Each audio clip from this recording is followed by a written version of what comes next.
The Son of the Wolf by Jack London, 1900. The Wht Slnc.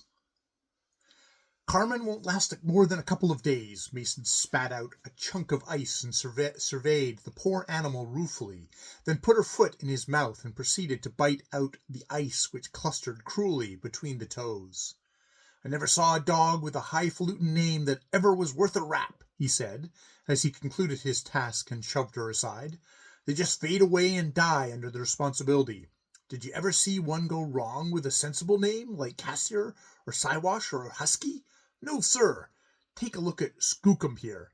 He's snap." The lean brute flashed up, the white teeth just missing Mason's throat. "Ye will ye?" A shrewd clout behind the ear with the butt of the dog whip stretched the animal in the snow, quivering softly, a yellow slaver dripping from its fangs. "As I was saying, just look at Skookum here. He's got the spirit. Bet ye he eats Carmen before the week's out." "I'll bank another proposition against that," replied Malemute Kid, reversing the frozen bread placed before the fire to thaw. "We'll eat Skookum before the trip is over. What do you say, Ruth?" The Indian woman settled the coffee with a piece of ice, glanced from Malemute Kid to her husband, then at the dogs, but vouchsafed no reply. It was such a palatable truism that none was necessary. 200 miles of unbroken trail in prospect, with a scant 6 days' grub for themselves and none for the dogs, could admit no other alternative. The two men and the women grouped about the fire and began their meager meal. The dogs lay in their harnesses, for it was a midday halt, and watched each mouthful anxiously. "No more lunches after today," said Malemute Kid, "and we've got to keep close eye on the dogs. They're getting vicious. They'll just as soon pull a fellow down as not, if they get a chance. And I was president of the Epsworth once, and taught at Sunday school." Having irreverently delivered that of himself, Mason fell into a dreamy contemplation of his steaming moccasins, but was aroused by Ruth filling his cup. "Thank God we've got the slathers of tea. I've seen it growing down in Tennessee, what it wouldn't give for a hot corn pone just now. Never mind, Ruth, you won't starve much longer, nor wear moccasins either." The woman threw off her gloom at this, and her eyes welled up a great love for her white lord. The first white man she had ever seen, the first man she had known to treat a woman as something better than a mere animal or beast of burden. "Yes, Ruth," continued her husband, having recourse to the Marconic jargon in which it was alone possible for them to understand each other. "Wait till we clean up and pull for the outside. We'll take the white man's canoe and go to the salt water. Yes, bad water, rough water, great mountains dancing up and down all the time, and so big, so far away, you travel 10 sleep, 20 sleep, 40 sleep." He graphically enumerated the days on his fingers. "All the time the water, bad water. Then you come to the great village. Great plenty people, just the same mosquitoes next summer. Wigwams, oh, so high, 10, 20 pines. Hiya, Skookum." He paused impotently, cast an appealing glance at Malemute Kid, then laboriously placed the 20 pines end on end by sign language. Malemute Kid smiled with cheery cynicism, but Ruth's eyes were wide with wonder, and with pleasure, for she half believed he was joking, and such condescension pleased her poor woman's heart. "And then you step into a box, and poof, up you go." He tossed his empty cup in the air by way of illustration, and, as he deftly caught it, cried, "Ah, Biff, down you come, oh great medicine men. You go to Fort Yukon, I go Arctic City, 25 sleep, big string, all the time I catch him string. I say, 'Hello, Ruth, how are ye?' And you say, 'Is that my good husband?' And I say, 'Yes.' And you say, 'No can bake good bread, no more soda.' Then I say, 'Look and cash, under floor, goodbye.' You look and catch plenty soda. All the time you Fort Yukon, me Arctic City. Hiya, medicine man." Ruth smiled so ingenuously at the fairy story that both men burst into laughter. A row among the dogs cut short the wonders of the outside, and by the time the snarling combatants were separated, She had lashed the sleds and was all ready for the trail. "Mush, Baldy! Hi, mush on!" Mason worked his whip smartly, and, as the dogs whined low in the traces, broke out the sled with a glee pull. Ruth followed with a second team, leaving Malamute Kid, who had helped her start, to bring up the rear. Strong man, brute that he was, capable of felling an ox at a blow. He could not bear to beat the poor animals, but humored them as a dog driver rarely does, nay, almost wept with them in their misery. "Come, mush on there, you poor sorefoot brutes," he murmured, after several ineffectual attempts to start the load. But his patience was at last rewarded, and though whimpering with pain, they hastened to join their fellows. No more conversation. The toil of the trail will not permit such extravagance. And of all deadening labors, that of the Northland Trail is the worst. Happy is the man who can weather a day's travel at the price of silence, and that on a beaten track. And of the heart-breaking labors, that of breaking trail is the worst. At every step the great webbed shoe sinks till the snow is level with the knee. Then up, straight up, the deviation of a fraction of an inch being certain precursor of disaster. The snowshoe must be lifted till the surface is cleared, then forward, down, and the other foot is raised, perpendicular for the matter of half a yard. He who tries this for the first time, if happily he avoids bringing his shoes in dangerous propinquity, and measures not his length on the treacherous footing, will give up exhausted at the end of 100 yards. He who can keep out of the way of the dogs for a whole day may well crawl into a sleeping bag with a clear conscience and a pride which passeth all understanding. And he who travels 20 sleeps on the long trail is a man whom the gods may envy. The afternoon wore on, and with awe, born of the white silence, the voiceless travelers bent to their work. Nature has many tricks wherewith she convinces man of his finity, the ceaseless flow of the tides, the fury of the storm, the shock of the earthquake, the long roll of heaven's artillery. But the most tremendous, the most stupefying of all, is the passive phase of the white silence. All movement ceases. The sky clears, the heavens are as brass, the slightest whisper seems sacrilege, and man becomes timid, affrighted at the sound of his own voice. Sole speck of life journeying across the ghostly wastes of a dead world, he trembles at his audacity, realizes that his is a maggot's life, nothing more. Strange thoughts arise unsummoned, and the mystery of all things strives for utterance. And the fear of death, of God, of the universe, comes over him, the hope of the resurrection and the life, the yearning for immortality, the vain striving of the imprisoned essence. It is then, if ever, man walks alone with God. So wore the day away. The driver took a great bend, and Mason headed his team for the cutoff across the narrow neck of land. But the dogs balked at the high bank. Again and again, though Ruth and the Malamute Kid were shoving on the sled, they slipped back. Then came the concerted effort. The miserable creatures, weak from hunger, exerted their last strength. Up, the sled poised on the top of the bank, but the leader swung the string of dogs behind him to the right, fouling Mason's snowshoes. The result was grievous. Mason was whipped off his feet.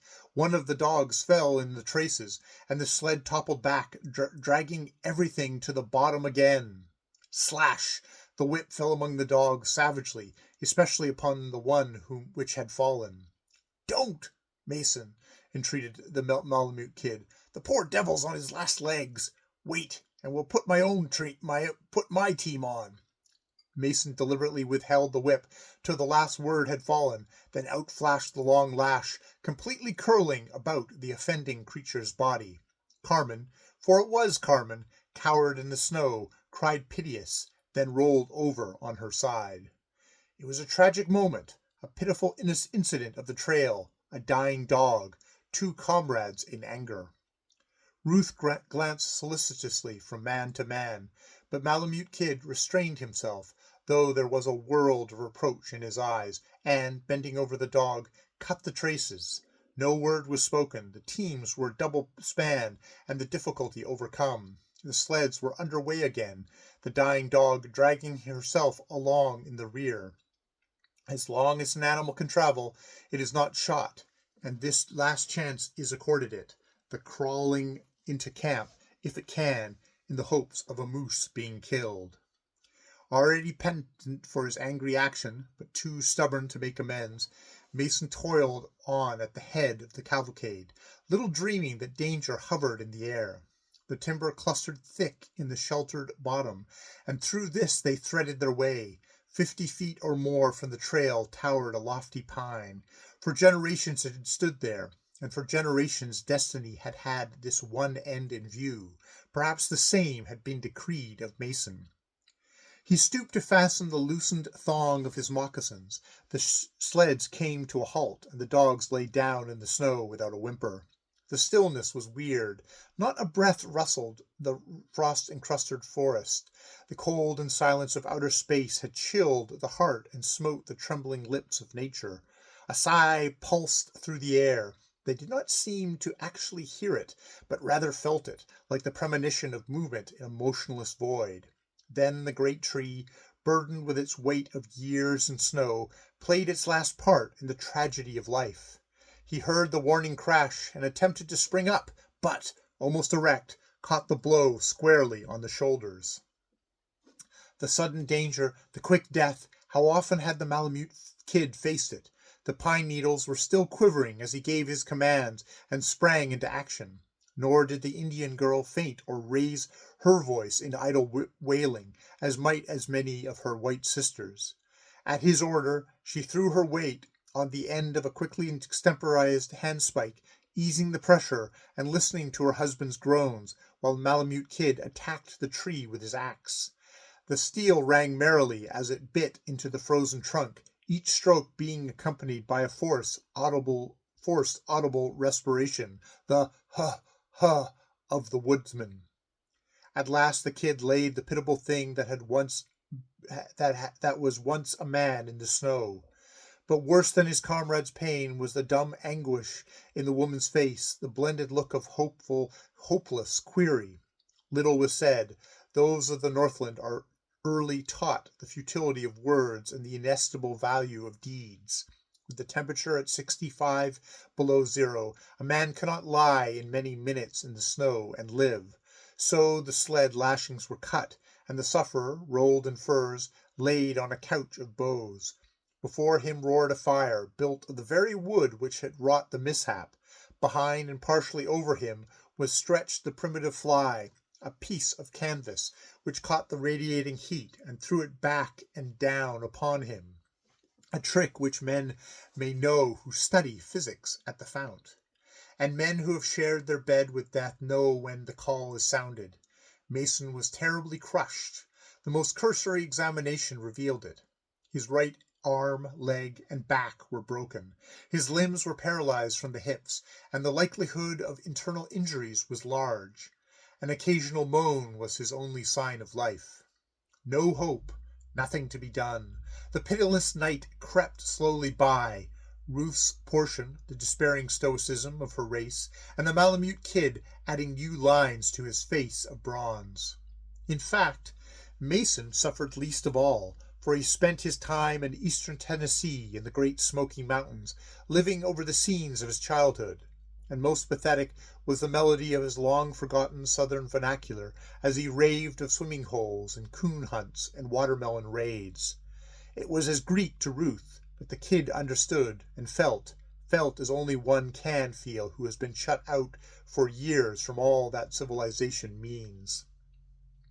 Morning brought consciousness to the stricken man, and Malamute kid bent closer to catch his whispers.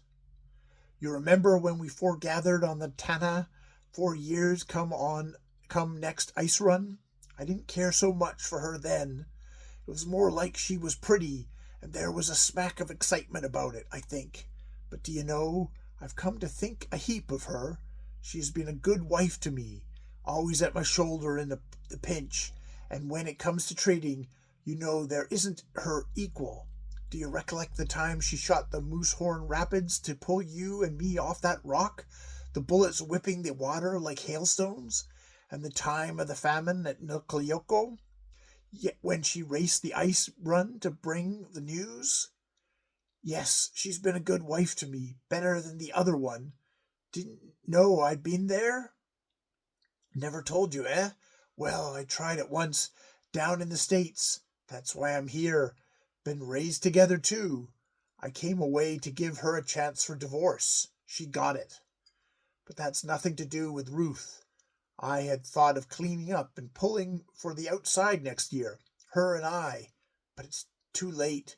Don't send her back to her people, kid. It's beastly hard for a woman to go back. Think of it. Nearly 4 years on our bacon and beans and flour and dried fruit, and then to go back to her fish and caribou. It's not good for her to have tried our ways, to come to know they're better than her people's, and then return to them. Take care of her, kid. Why don't you... But no, you always fought shy of them. You never told me why you came to this country. Be kind to her, and send her back to the States as soon as you can. But fix it so she can come back. Liable to get homesick, you know. And the youngster, it's drawn us closer, kid. I only hope it's a boy. Think of it. Flesh of my flesh, kid. He mustn't stop in this country. And if it's a girl, why, she can't. Sell my furs. They'll fetch at least 5,000, and I've got as much more money with the company. And handle my interests with yours. I think that bench claim will show up. See that he gets a good schooling, and kid, above all, don't let him come back. This country was not made for white men. I'm a gone man, kid. 3 or 4 sleeps at best. You've got to go on. You must go on. Remember, it's my wife. It's my boy. Oh, God. I hope it's a boy. You can't stay by me, and I charge you, a dying man, to pull on. Give me 3 days, pleaded the Malamute kid. You may change for the better. Something may turn up. No, just 3 days. You must pull on. 2 days. It's my wife and my boy, kid. You would not ask it. 1 day. No, I charge. Only 1 day. We can't shave it. We can shave it through on the grub, and I might knock over a moose. No. All right, 1 day, but not a minute more. And kid, don't leave me to face it alone. Just a shot. 1 pull on the trigger. You understand? Think of it. Flesh of my flesh. I'll never live to see him. Send Ruth here. I want to say goodbye and tell her that she must think of the boy and not wait till I'm dead. She might refuse to go with you if I didn't. Goodbye, old man. Goodbye. Kid, a sinkhole above the pup, next to the slide. I panned out 40 cents on my shovel there. And kid, he stooped lower to catch the last faint words, the dying man's surrender of his pride. I'm sorry for, Carmen. Leaving the girl crying softly over her man, Malamute Kid slipped into his parka and snowshoes, tucked his rifle under his arm, and crept away into the forest. He was no tyro in the stern sorrows of the Northland, but never had he faced so stiff a problem as this. In the abstract, it was a plain mathematical proposition. 3 possible lives against 1 doomed one. But now he hesitated. For 5 years, shoulder to shoulder, on the rivers and trails, in the camps and mines, facing death by field and flood and famine, had they knitted the bonds of their comradeship. So close was the tie that he had often been conscious of a vague jealousy of Ruth, from the first time she had come between, and now it must be severed by his own hand. Though he prayed for a moose, just 1 moose, all game seemed to have deserted the land, and nightfall found the exhausted man crawling into camp, light-handed, heavy-hearted. An uproar from the dogs and shrill cries from Ruth hastened him. Bursting into the camp, he saw the girl in the midst of the snarling pack, laying about her with an axe. The dogs had broken the iron rule of their masters and were rushing the grub. He joined the issue with his rifle reversed, and the hoary game of natural selection was played out with all the ruthlessness of its primeval environment. Rifles and axe went up and down, hit or missed with a monotonous regularity. Lithe bodies flashed with wild eyes and dripping fangs, and man and beast fought for supremacy to the bitterest conclusion. Then the beaten brutes crept to the edge of the firelight, licking their wounds, voicing their misery to the stars. The whole stock of dried salmon had been devoured, and perhaps 5 pounds of flour remained to tide them over 200 miles of wilderness. Ruth returned to her husband, while Malamute Kid cut up the warm body of one of the dogs, the skull of which had been crushed by the axe. Every portion was carefully put away, save the hide and offal, which were cast to his fellows of the moments before. Morning brought fresh trouble. The animals were turning on each other. Carmen, who still clung to her slender thread of life, was downed by the pack. The lash fell among them unheeded. They cringed and cried under the blows, but refused to scatter till the last wretched bit had disappeared. Bones, hide, hair, everything. Malamute Kid went about his work, listening to Mason, who was back in Tennessee, delivering tangled discourses and wild exhortations to his brethren of other days.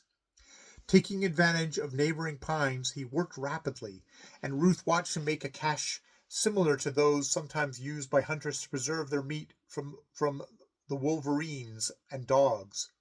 One after the other, he bent the tops of 2 small pines towards each other and nearly to the ground, making them fast with thongs of moose hide. Then he beat the dogs into submission and harnessed them to 2 of the sleds, loading the same with everything but the furs which enveloped Mason. These he wrapped and lashed tightly about him, fastening either end of the robes to the bent pines. A single stroke of his hunting knife would release them and send the body high in the air. Ruth had received her husband's last wishes and made no struggle. Poor girl, she had learned the lesson of obedience well. From a child she had bowed, and seen all women bow, to the Lord's creation, and it did not seem in the nature of things for woman to resist. The kid permitted her one outburst of grief as she kissed her husband. Her own people had no such custom, then led her to the foremost sled and helped her into her snowshoes. Blindly, instinctively, she took the gee pole and whip and mushed the dogs out on the trail. Then he returned to Mason, who had fallen into a coma, and long after she was out of sight, crouched by the fire, waiting, hoping, praying for his comrade to die. It is not pleasant to be alone with painful thoughts in the white silence. The silence of gloom is merciful, shrouding one as with protection and breathing 1,000 intangible sympathies. But the bright white silence, clear and cold under steely skies, is pitiless. An hour passed, 2 hours, but the man would not die. At high noon the sun, without raising its rim above the southern horizon, threw a suggestion of fire athwart the heavens, then quickly drew it back. Malamute Kid roused and dragged himself to his comrade's side. He cast one glance about him. The white silence seemed to sneer, and a great fear came upon him. There was a sharp report. Mason swung into his aerial sepulchre, and Malamute Kid lashed the dogs into a wild gallop as he fled across the snow. End of The White Silence.